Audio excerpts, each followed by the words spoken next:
I like to live life. It's kind of fun. I can see why my soul chose to come back down here and do this again. I think life has a weird way of making a full circle. Maybe there isn't a God. Maybe this is all just a giant coincidence, but to me, it doesn't feel like a coincidence. Like, it's too good to be a coincidence. I feel like doing something a little bit is better than not doing it at all. Sometimes I'll get on the Headspace app and I'll pull up like a 3-minute breathing exercise, and like, it's not gonna solve all of my life problems, but it's gonna help a bit, and that's like a really good thing to take away. Hello everybody, I'm here. Welcome to my RV. Welcome to RV Talks. I just got back from a company-wide picnic. Like, I know I'm in the right place every time I'm there. It's like after the social events, I'm like socially, like my social battery is dead, but I'm also like energized. Like, I guess it has to do with working remote, because there's not really the time for those like interactions when you see people like, you know, in the kitchen and you're warming up your lunch and you're like, oh hey, so what are your plans for the weekend? Like, when you go to school, there's a group of people there that like you're all in it to do the same thing. You go to school, you do your homework, you turn in your assignments, and you can like, it's very easy to talk to each other because you always already have a common thing. It's like just the proximity that breeds like closer relationships. I'm here with my son, guys, I'm here with my son Kiko. Oh my goodness, I just came from BART. Dude, being a woman in society is truly so stressful. You like have to be like vigilant like all the time. Like, I was on public transit and everything went well. Like, I felt good, I felt safe, but like I was always like making sure to keep an eye on everyone coming in. So this is my thing. This is why this relates. It's because like I feel like I let that get a hold of me. Like, for example, right now I am honestly nowhere near my house. I drove here and the sun's about to go down, and that freaks me out because being alone outside freaks me out. And I don't think it's like an unwarranted fear. I feel like there's a calculated way to make these decisions, and that's what I'm getting over right now. I'm in the RV, I'm just chilling, I'm talking to you, I'm having a good time. Like, I read a book that was talking about how important self-love is how important self-love is to living your life, and how depression and anxiety are basically like, I know that these are mental illnesses and I shouldn't invalidate them, and mental illnesses that I deal with on a daily basis, but I do feel like self-love would help a lot. Loving myself, like being enough for myself. And I think it goes beyond that. It's just like embodying the feeling of love and letting it overtake your whole body. I was reading this thing that said basically anger is like a secondary emotion, and like if you feel angry off of something, then there was probably an initial emotion before that triggered the anger. And love isn't like that. It's like, it's very high vibrational. Like, the book I read was I think 8 Secrets to Manifestation or something like that. It was basically talking about how high of a frequency love is, and how when you vibrate on the frequency of love, the reality that you want comes to you faster because your molecules are vibrating faster. And I really fuck with that, because whether or not it's true, like realistically, it helps me cope with life. That's why I fuck with religion and spirituality and philosophies, and even if they're not real, it helps me feel better about my life. It helps me cope, and I think that's all that really matters. Like, maybe God isn't real, you know? Maybe there isn't actually a higher power that's like coercing everything to go a certain way. Everything will work out for me in the end because there's an energy that like pushes me towards a certain direction, and that helps me cope. I guess that's really what we're doing on a daily basis, right? We're just coping in different ways with this existence. I'm not sure why it's so difficult for me. I think the root of it is being yelled at as a child, and only receiving praise when you achieve things is basically teaching you to seek validation in external things. But as an adult, I feel like it's definitely something I need to be intentional about. My body's programmed to react a certain way because of the way that things were moving in my childhood, and I accept that, and I want to work on it. And I think I'm on a good path for it. I feel really good lately, and when I don't feel good, I do know the triggers. Social media is a big one. Social media is a really big trigger for feeling anxious. But sometimes you also just wake up, and like when you wake up you have higher cortisol levels, and therefore you're like more anxious and more wired, and I definitely feel that. So I'm actually very proud of this. Lately, like, I used to even be worried, like, how will I ever break the habit of not waking up and going on social media right away? Because I felt just so impossible. Like, it was a mindless thing to do. Like, I would wake up, grab my phone, check Instagram as soon as my eyes are open. And I've been like that for like probably years, and I was worried that it wasn't possible to break it. But now I've like substituted that with Headspace. Well, this is not ad. It feels like an ad. But yeah, I open my phone. I still do the same thing. I still get on my phone, turn off my camera. I turn off my alarm. But I'm on Headspace and I do like a 10-12 minute meditation. And it feels kind of surreal because it feels like almost like alchemy. What I mean by that is like I'll wake up and I'm like, so, you know, your eyes, you can barely open them. You want to go back to sleep so bad. I'll sit up, I'll turn on like, usually there'll be like a meditation of the day that's open on the front page. And I'll meditate for like 10-12 minutes. And by the time I wake up, I'm like, by the time the meditation is over, I'm wide awake.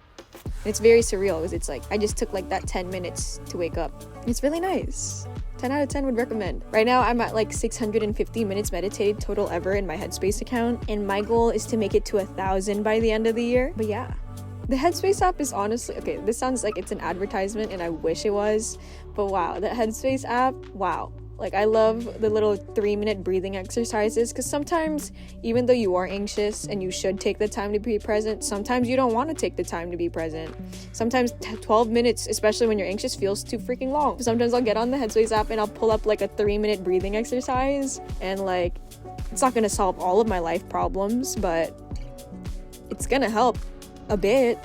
And that's like I feel like this goes back to like my perfectionism mindset. It's like either all or nothing mindset. Like, you have to go all the way. Like, if I want to meditate, if I'm going to go to the gym, I have to do this, and this. If I have to meditate, I'm going to do 15-minute meditation, and I'm just going to sit down and be present. And then like, you don't want to do it because the next time it comes around, you don't want to do it. You don't feel mentally like committed that day. When in reality, you can just go to the gym and do a few stretches and get on the treadmill for like 20 minutes, or you can meditate for like 3 minutes. You don't have to do it all or nothing. I feel like that mindset actually helps a lot in life, just because I feel like doing something a little bit is better than not doing it at all. It's actually pretty cute because this is like in my personal life. This is like so weird how I say that, because it implies that my personal life, like out of work, is secondary, which it's not. This is like a capitalism thing that I need to unwind in my mind. Like, in fact, I feel like your professional life is secondary to your real life, to family, to your individuality, the things you want to do and pursue. I realized in my last podcast that I say the words pursue. I say the word pursue a lot. I don't know why. I think it's funny though. I like the word pursue because that's really what we're doing all the time, is just pursuing certain things. Yeah. You're pursuing.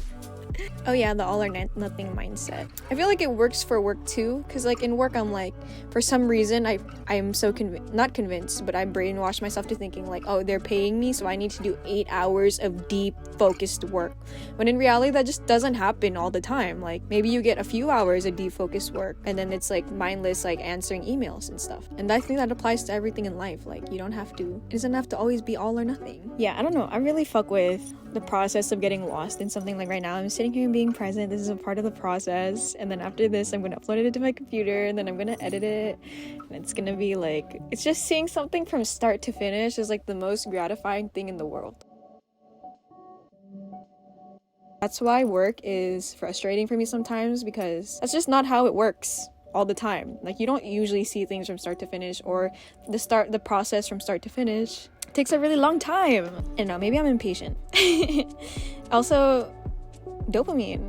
I have a dopamine addiction, I guess. I've actually been pretty good about social media. I haven't been on it like 24/7, and it's been nice. I think one of the things that's toxic about social media for me, and I admit this, I'm not afraid to admit it, is I get mad FOMO. Probably the underlying justification for all the things I do in life, or not all the things, but like, let's say I go to a concert where I'm like, oh, well, all these people are going to this concert and I don't want to miss out, and I want to see what this concert is like. I think, like, for example, there's a concert coming up that I really want to go to, but a bitch needs to budget. So I told myself I'm cutting myself off. I'm not gonna go. And I think the day that the concert happens, I'm just gonna have to stay off of social media. I won't check social media.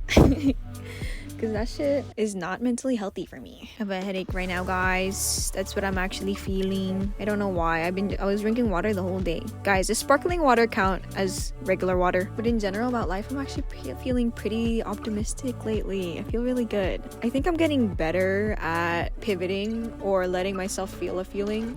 Because I think that Usually what happens, at least for me, is like when you're anxious, like deeply anxious, and like you can't really function and everything sucks in the world, you feel like shit for being anxious, and then it becomes like this negative feedback loop cycle where you're like anxious and you feel like shit for being anxious, and so you get more anxious. Like pivot has been my favorite word. Like I think people who are able to accomplish big things in life, or let's just like live a life that they enjoy, is that they're able to pivot really easily. It's almost like, I don't know, this is the phrase that I've learned recently only, is kill your darlings, is like don't get so attached on one thing. I'm just gonna talk about work. One of the things about work that feels really good is when I look at the people around me, if I'm like in a room or at a table, and I'm looking at all the people around me and I'm like, I feel really honored to be sitting at this table. And part of it is like me putting other people on a pedestal, which I don't really think I am doing, because I feel like I'm worthy enough to be sitting next to these people, but also at the same time it feels surreal, because I feel like just yesterday I was like in college worried about what my career would be. It's actually pretty cool because like the building I work in now was actually a building that I went to for a networking event when I was still at community college, and I didn't even know what I wanted to do yet for a career. And now I walked into the building that I work in now the first day, and I was like, oh my goodness, I've been here for a networking event. I think life has a weird way of making a full circle. The universe, and for God and for spirituality, like maybe there isn't a God, maybe this is all just a giant coincidence, but to me it doesn't feel like a coincidence. Like it's too good to be a coincidence. I think it's like in the narratives that we tell ourselves, what we choose to believe. And what I choose to believe is that I'm lucky and I'm gonna live it's always worked out for me. Life has always been good. Life is always easy. If I work at something, I achieve it. I excel at everything I pursue. It's like lucky girl syndrome. I don't know if I said that, but I like to live life. It's kind of fun. I can see why my soul chose to come back down here and do this again. I've definitely done this a couple times, like living life. Not that I feel like I know everything, but it does feel a bit familiar. And it's fun. I don't know, maybe I'm just mentally healthy today, guys. Who knows?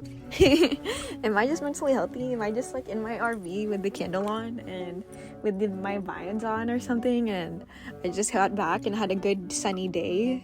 That's why it's kind of a scam. It's like real life really just depends on the mood you have for the day. I definitely have come from a background where I'm privileged enough to experience certain things.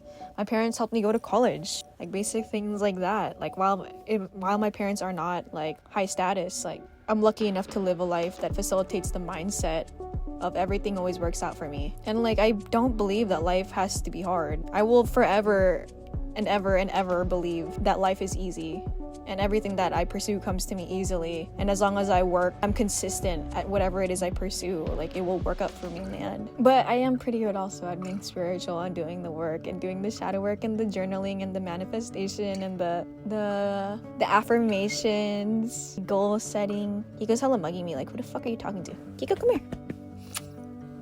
Like I come from a first gen background. Like my parents worked hard to achieve everything they achieved, and that's really where I feel like it comes from. In my own identity, I believe that if I set my mind on something, I'll achieve it.